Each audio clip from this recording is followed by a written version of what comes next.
Hello everyone, and welcome to Soft Stories. I'm Stratton, and today we have something a little different. I will still have the pleasure of reading something with you, but rather than starting a new series at the end of a week, I thought we'd try a little experiment in a different medium.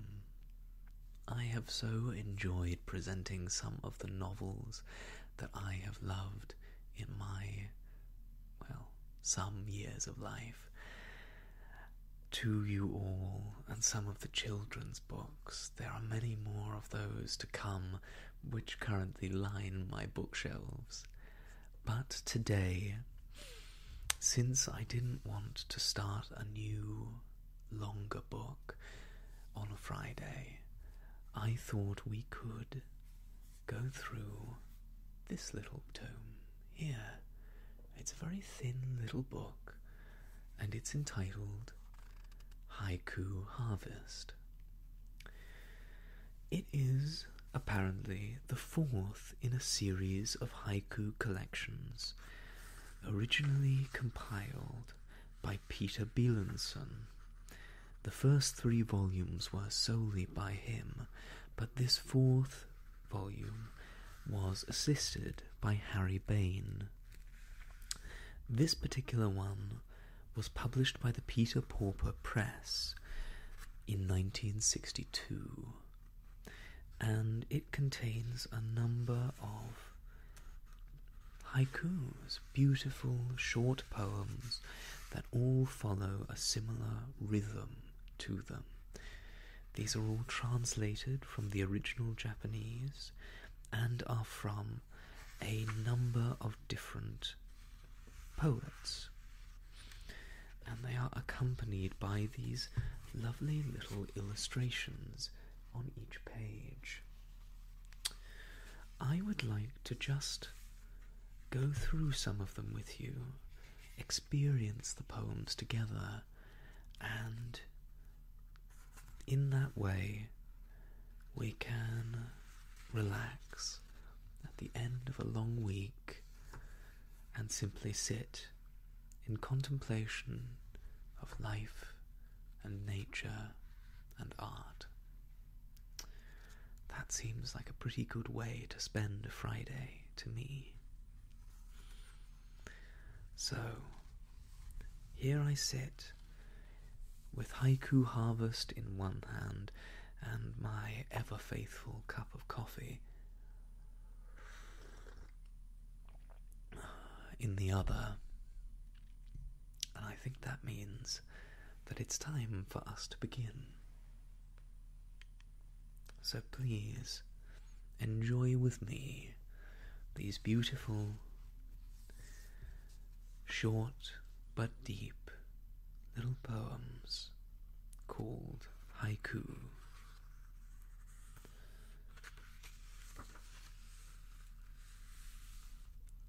Snow whispering down. All day long earth has vanished, leaving only sky.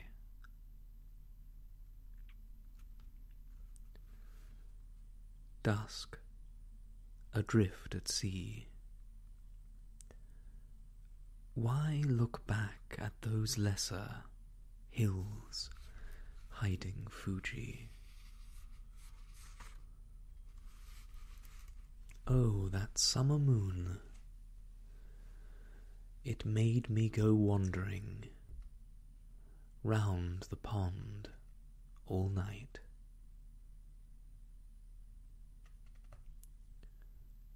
Chanting and humming, gongs immerse the green valley in cool waves of air.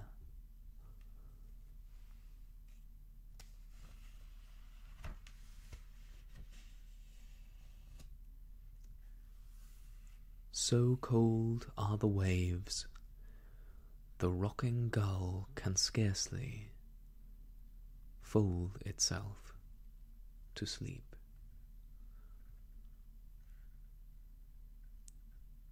when the autumn wind scatters peonies, a few petals fall in pairs.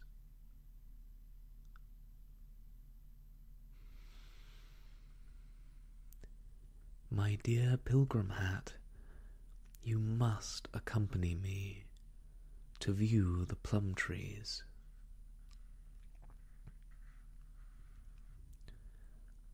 How hot and dusty these sun-struck cobwebs glisten between dry branches.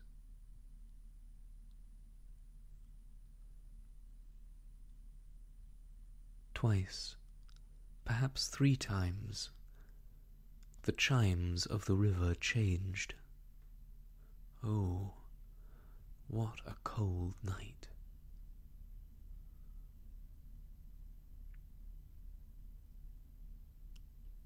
Eyes, you have seen all. Come back now, come back to the white chrysanthemum.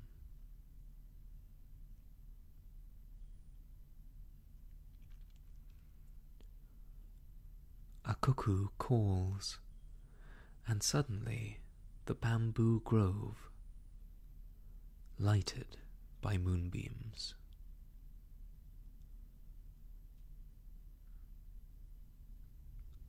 On this well-worn stone, garlanded with pinks of spring,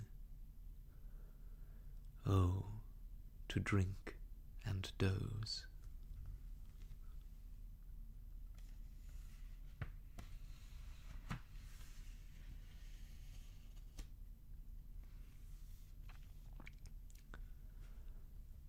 He who climbs this hill of flowers finds here a shrine to the kind goddess.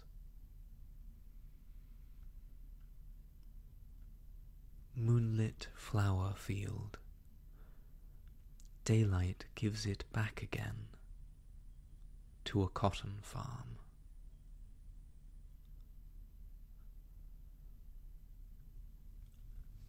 If I could bundle Fuji's breezes back to town, what a souvenir!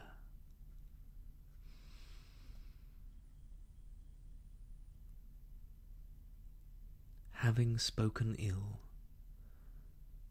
my lips now feel the cold of autumn's fatal wind.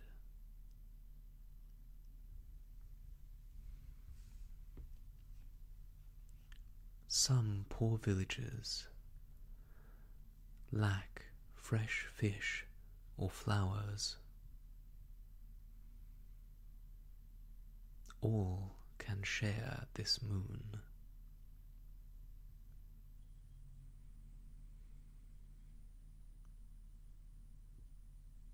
Unknowingly he guided us over pathless hills with wisps of hay.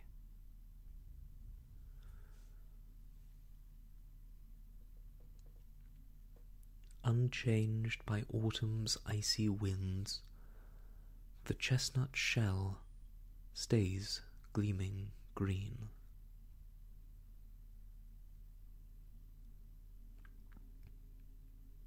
My eyes following until the bird was lost at sea, found a small island.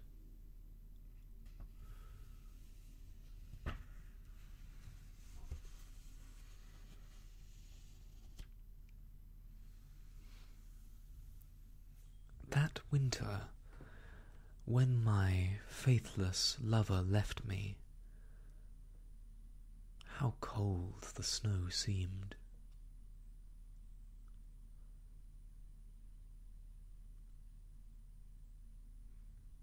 No wonder today all the men need midday naps. Oh, that autumn moon!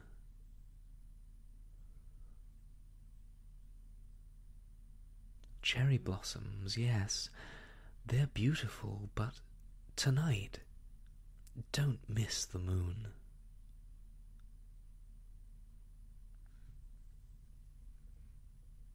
Ah, the falling snow. Imagine dancing butterflies flitting through the flakes.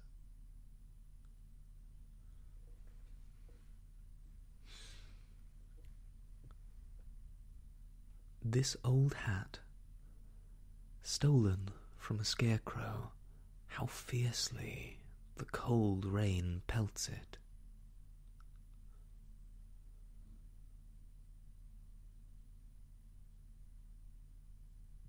The oak tree stands, noble on the hill, even in cherry blossom time.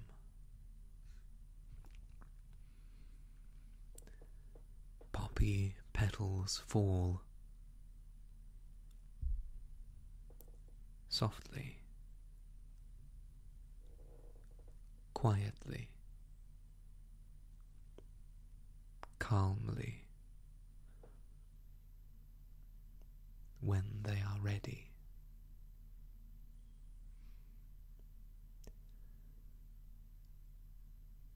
When a nightingale sang out, the sparrow flew off to a further tree.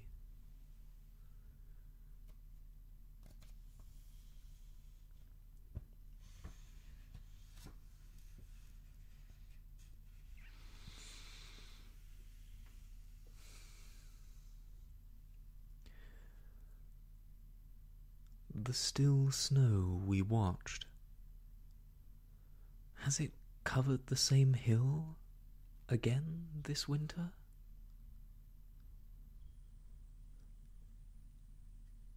Under a spring mist, ice and water forgetting their old difference.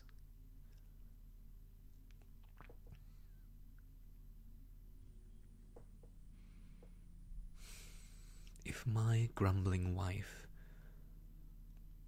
was still alive, I might enjoy this night's moon.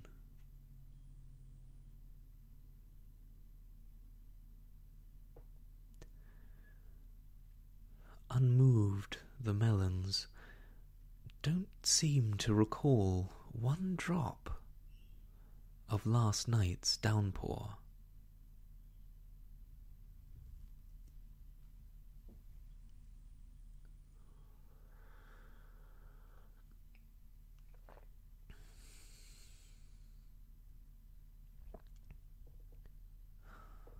Who cares to notice carrot flowers when plum trees explode into bloom?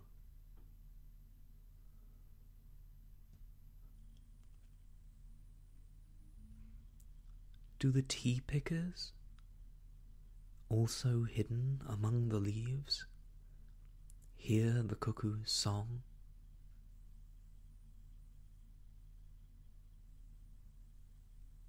In my small village, even the flies aren't afraid to bite a big man.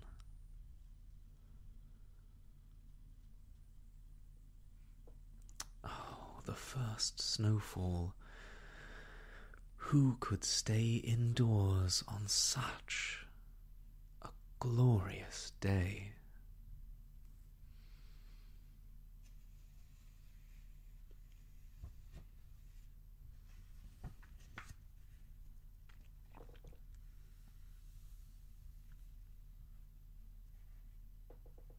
In stony moonlight, hills and fields on every side, white and bald as eggs.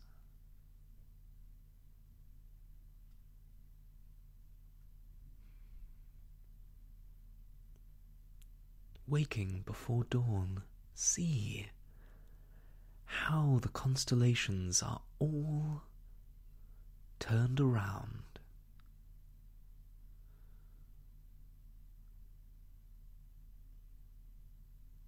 Among these lovely cherry blossoms, a woodpecker hunts for a dead tree.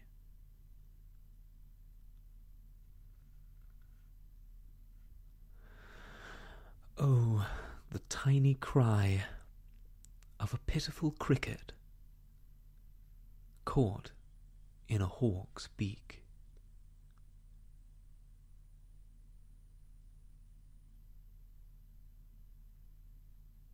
Even in castles, I have felt the searching breath of the wintry wind.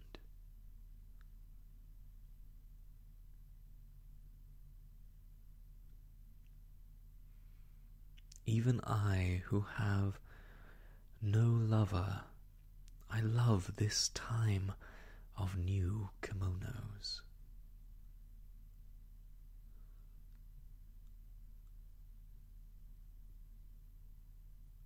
Cuckoo, did you cry to frighten away my mother watching in my dream?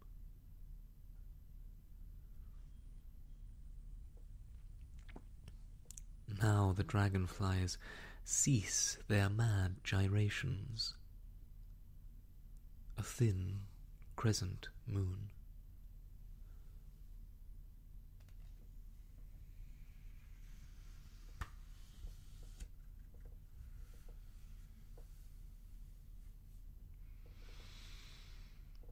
New year dawning clear. Cheerful sparrows chatter all day like people. Pine tree silhouette painted by the harvest moon on a shining sky.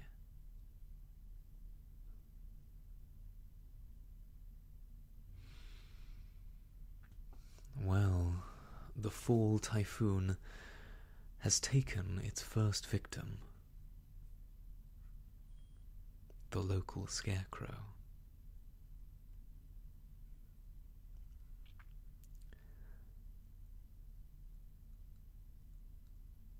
A leaf is falling.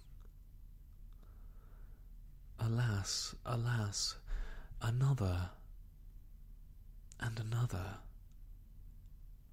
falls.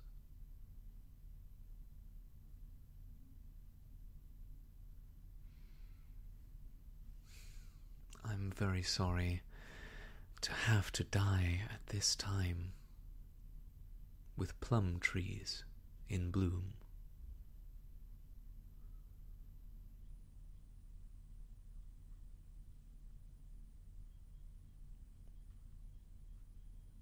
How can a creature be so hated as a winter fly, yet live so long?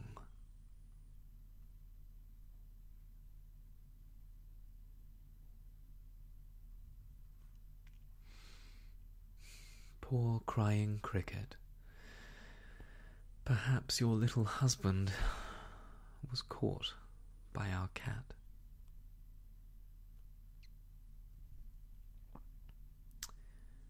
Even the general took off his armor to gaze at our peonies.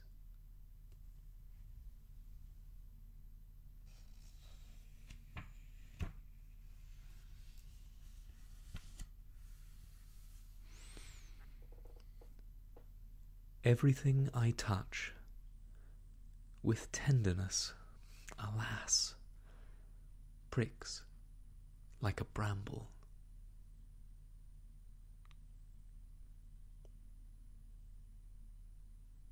A year has gone by, and still I've not yet learned my new master's name.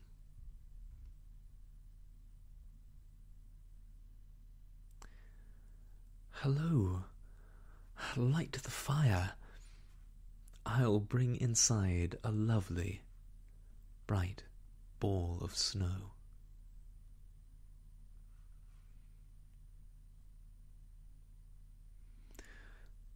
a trill descending.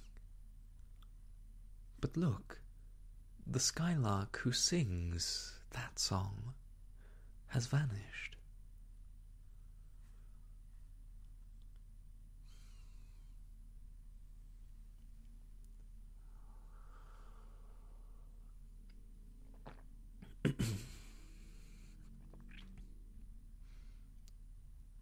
Thinking comfortable thoughts with a friend in silence in the cool evening.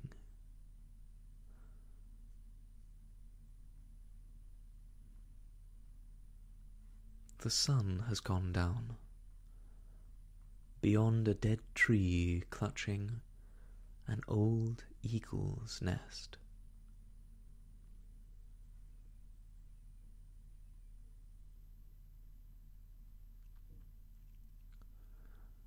Snow settled till dawn, then ceased. Now snowflakes glitter on twigs in the grove.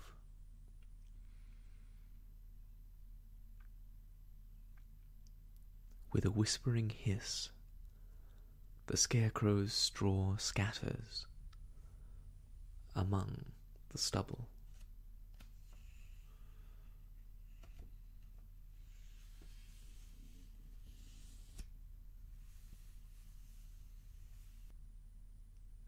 An old, silent pond.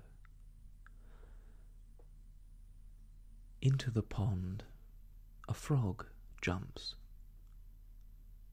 Splash. Silence again.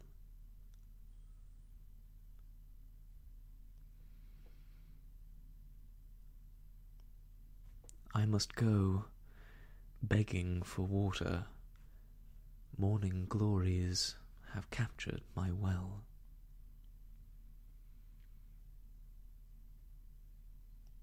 Where does he wander? I wonder, my little one, hunting for dragonflies. Cool green grass. One dream all heroes find to be true on forgotten tombs.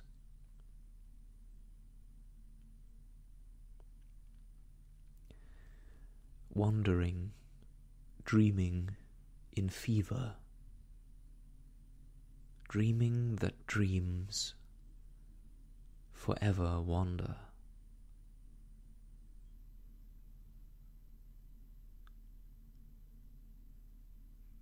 The seed of all song is the farmer's busy hum as he plants his rice.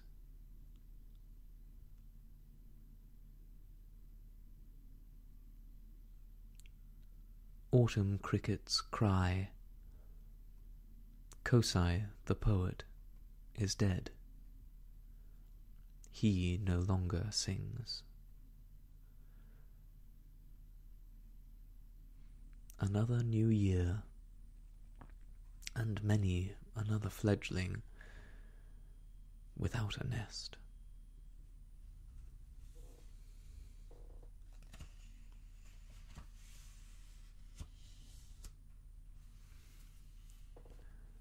How cool the green hay smells carried in through the farm gate at sunshine.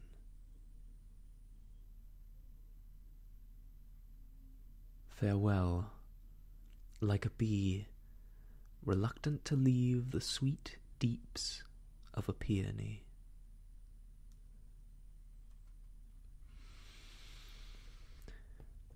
Home again. What's this? My hesitant cherry tree deciding to bloom.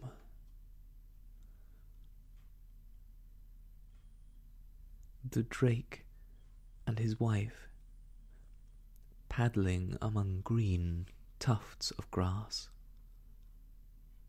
are playing house.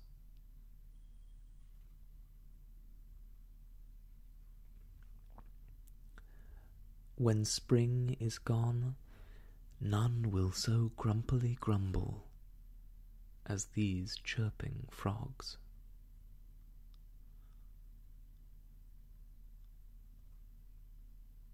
Gazing at falling petals, a baby almost looks like a Buddha.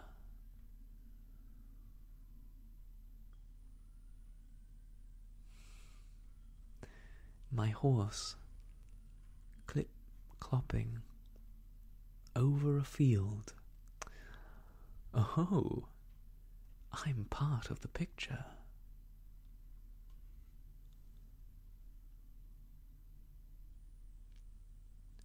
High on a mountain, we heard a skylark singing faintly, far below.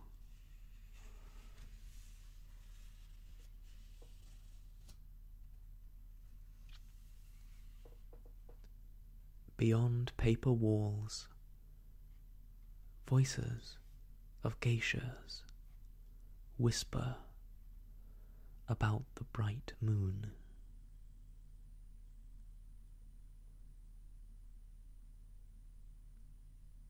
The steaming river has washed the hot, round, red sun down under the sea.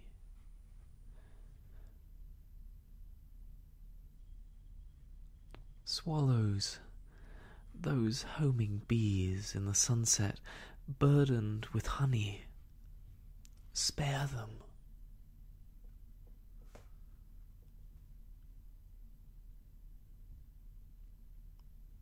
Over the ruins of a shrine, a chestnut tree still lifts its candles.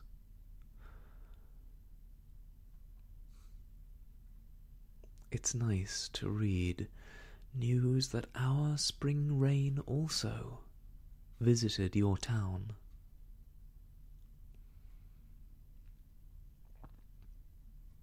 At last, when her song is still, the goddess becomes a small green bird.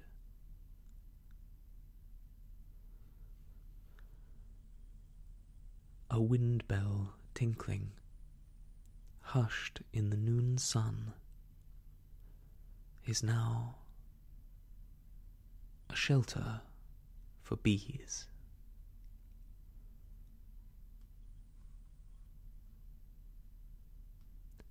What use now are twigs but to sweep up a litter of fallen petals?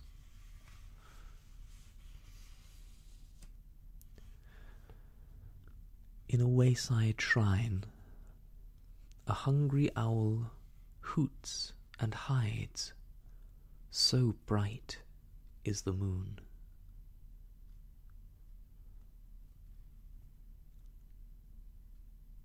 Above the pilgrims, chanting on a misty road, wild geese are flying.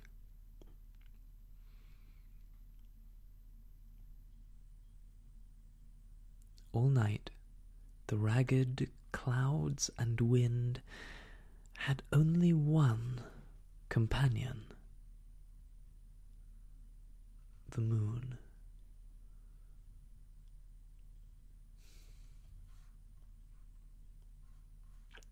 How still it is.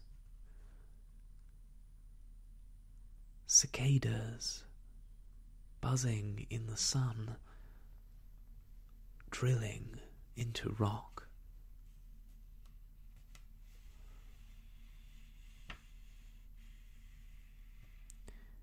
We rode into fog and out through fog. Oh, how blue, how bright the wide sea.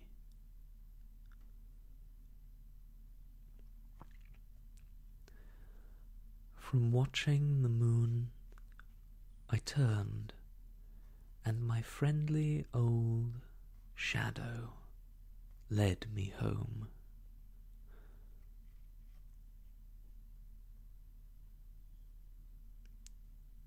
When my canary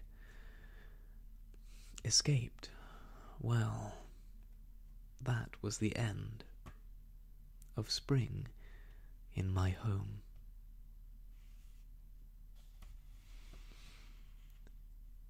A voiceless flower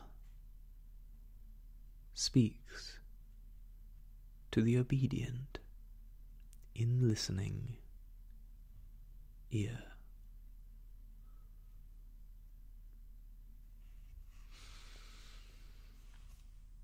I think that is where we will leave it for today, though there is plenty more remaining in this book, and there are so many worthy poems in the world. I hope that you have enjoyed this quiet, slow, and contemplative diversion from our usual storytelling. We will start a new book, one by which I am intrigued, having never read it fully myself. I hope that you too will enjoy it. When next we meet on Soft Stories. But until then, I wish you all the best,